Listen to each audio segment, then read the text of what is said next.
So quick intro for this video. This is at Southeast Gravel's second event of the year. It's the Greenwood race, and this is the first time I've ever done this race, and so it was a bit new to me. And here we are right on the start line, and essentially we're going to go from the start line to the first big breakaway of the day that really sticks. And so that's where we're off to. One of my favorite things right here at the beginning is when you hear Christy there say not to freak out and not to hit her or the speaker. Of course, you saw that guy hit the sign. The starts of these races seem to be pretty chaotic. The last one I did had multiple crashes right in the beginning. This race, thankfully, as far as I know, no one went down here at the start, so that was really lucky. You can see that I didn't really take advantage of the paved section as much as I should have. I probably could have gone a little bit deeper there at the beginning to try and move up more, but you can see there's already kind of a barricade just in front of me with riders fanned out across the road. This makes it, of course, really hard to move up. Especially in gravel races, I'm always a little hesitant to ride too close to people. You never really know folks' comfort level. So I always try to play it a little bit safe and not do anything someone would consider sketchy.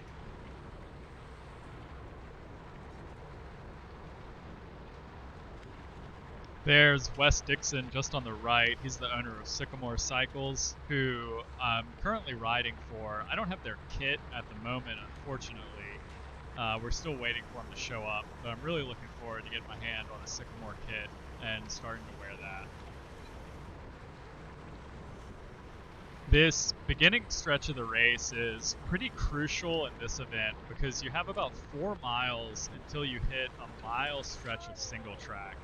So right here you can see I'm trying to move up when I can, and I'm trying not to lose too many spaces because I really want to be in a good position when I hit the single track, which is coming up here before too long. So that'll be the next thing we see here in a bit, will be the gravel race hole shot. One thing to mention before we get to that hole shot is that in this series of racing, they start out in essentially one big group that is the long course. So anyone doing the longer course that day starts, in theory, the pro riders, which is the group I was in, should start ahead of a lot of the yellow numbers. Doesn't always happen as people kind of worm their way in from the sides right at the start. So you can end up in some pretty heavy traffic. So that's one thing to keep in mind when doing this series. It's really easy to find yourself pretty far back in the pack.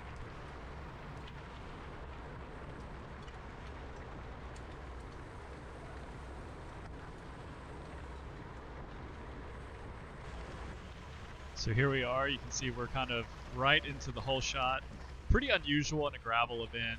I don't think you see single track too often. I've definitely done 1 or 2 races that might use a little bit of single track, but not too common. So I was actually pretty nervous about this stretch of the race. You're only about 4 miles into the event, and so if you get a flat or crash here, or get out of contention of the lead group, it's of course going to be a huge bummer. So this is a pretty crucial stretch of the course, just in the very first, few miles. So we made it on the single track. You have a bit of a descent, and the only part that I was probably more nervous about is there's a creek crossing that we're about to hit here. We come down to this little flat section and we go underneath a railroad bridge, and right after this railroad bridge there's a concrete creek crossing with a pretty narrow, maybe 18-inch wide strip of kind of concrete pavers that you have to ride down onto. And so you have a couple different lines you can take there. Not sure if I did it the fastest, but it is what it is. And here you see people dropping into the concrete. It's a tiny little dip. Nothing too crazy. It's, pretty normal, but at the start line, a lot of people were kind of talking that little stretch up. And here you can see the pace really picks up because we finally start climbing. We're headed back towards gravel road. At this point, honestly, I think the leaders are already on the gravel, and so they're already taking off, and I'm kind of still messing around here on the single track. No real room to pass, so you're kind of just, you are where you are, and try not to let gaps open, stick with people, and not blow yourself up or crash.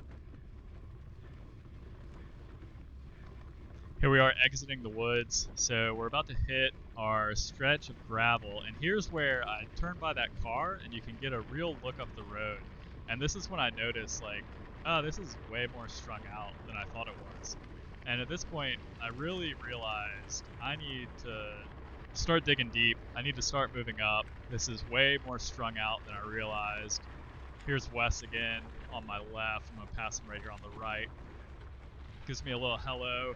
Nice little encouragement. And there it is, and I just keep on rolling, and I realize, you know, these people are struggling on this little climb. They just went really deep on the single track, and I need to make up as many places I can on this climb so I can move towards the leaders.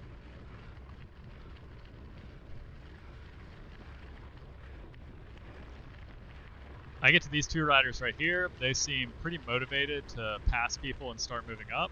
So I make the decision now. I need to settle in, kind of find a rhythm, and follow these two guys as they start, you know, picking off riders coming up this climb. I was pretty aware of blowing myself up at this point. Of course, still super early into the race. We're maybe at mile 5, maybe mile 6 out of a 70-mile event. So I really didn't want to blow myself up. So here I am, deciding to stick with these guys, keep it chill. There's a nice photographer, hopefully he gets a good photo of me. And just kind of peeking by those guys. You see a few people up the road. At this point in the race, sticking with those two riders really paid off for me. We managed to pick up a few people along the way. We kind of rode into a nice little group. And here we have this nice stretch. You can see in the distance there are a few riders up ahead. But at this point, I'm in a pretty good sized little group, and we start to work together. We're really motivated, of course, to chase back into where we think the leaders are. And so these guys start doing some really good turns. And, you know, it's nice to have company at this point in the race. And these guys were really strong riders. So I was really happy to be in this little group and be motivated and working towards where we were going to find the, you know, the head of the race.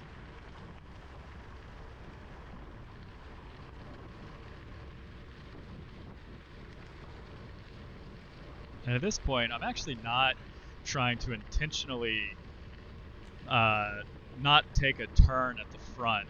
I'm always a little hesitant riding in a group at a race pace on gravel. I do a lot of gravel riding, but racing and, you know, riding at race pace on gravel is pretty different. Things happen so quickly. You never really know, you know, what's in front of these riders. And so I was just trying to be cautious. We're on a bit of a descent. I'm trying to have some time off the back so I can kind of pick my line and see what's just up ahead.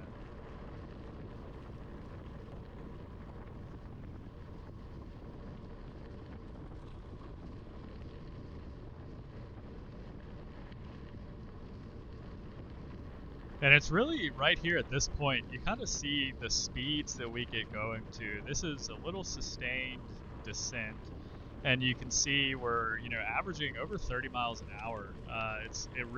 It gets pretty quick on the gravel, which sometimes can be unnerving, but not too bad. At this point, we've picked up a couple of folks who have actually dropped out of that lead group. We're still chasing really hard. We have this final drag up, and I didn't know, but we're actually about to hit the first stretch of pavement on the course. So just up ahead, we're gonna come off this long gravel stretch that we've been on. That guy lets a gap open, so had to, you know, close it around him. He was a rider that had been in the breakaway and gotten dropped. And so, yeah, I think he was just hurt. He was trying to recover.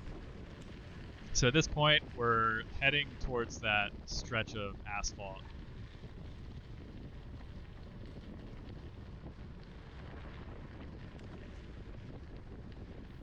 Before we get there, though, we do have, just a little bit more of this sustained hill.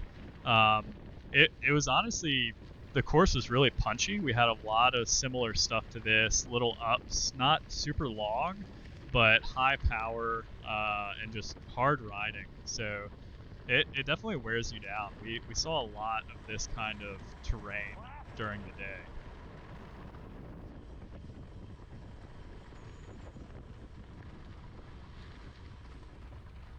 And here we are. We come over this little bit here, make this left turn onto the asphalt. You can see these guys just really, really start pushing. I had let a little bit of a gap open, didn't take that corner too well, and so had to put down some power to make it back up. And from here on, it's pretty standard, pace line. We're rotating through, we're riding hard, we're trying to make up the gap to the leaders. And I don't know if at this point yet, but kind of along the asphalt, we finally start to see them. So we really get some really good motivation knowing that those leaders are just up ahead, not too far in front of us.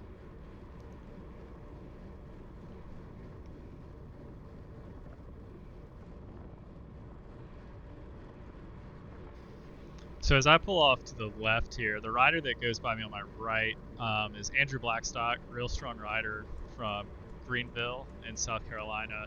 He's actually on a team that rides for this race series. And then there on my right is one of my former teammates, Brian Glover, in the striped blue kit, also super strong rider. So it was really nice to have both those guys in this little chase group.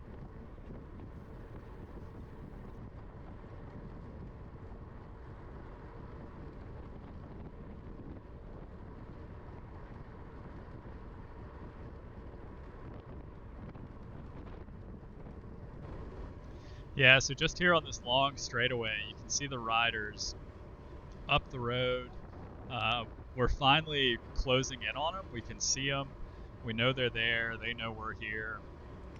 And I'm not too sure what was going on in that group. If they decided that they wanted to let us ride up to them, or if they're still thinking, let's not regroup. And now at this point, the riders are just right in front of us. We're really closing the gap. We can, see them just right there, and we're pretty motivated to finish off this next little stretch.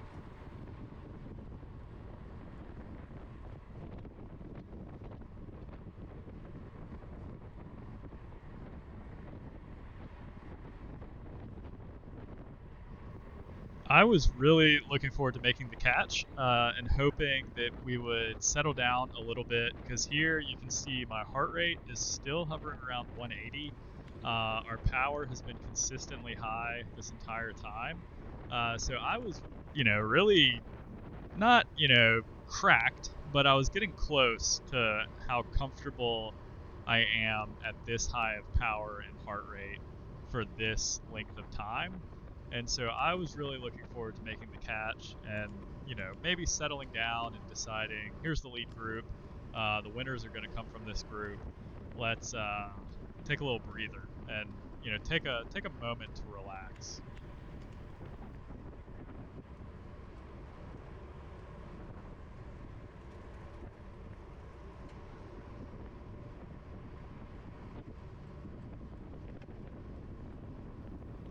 So here it is. This is where the catch is made.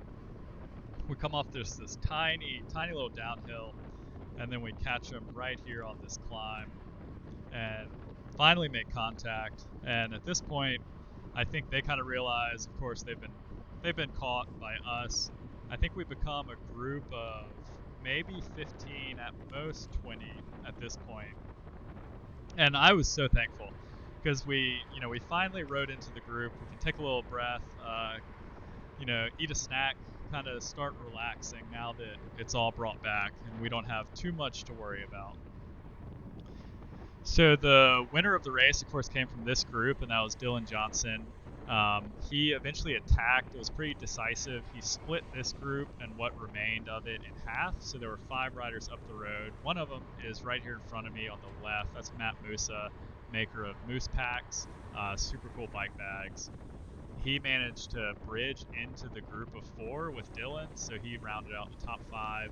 I could not make it, and so I was with 5 riders that got left behind, and we rode in together to round out the top 10. Super good race, tons of fun.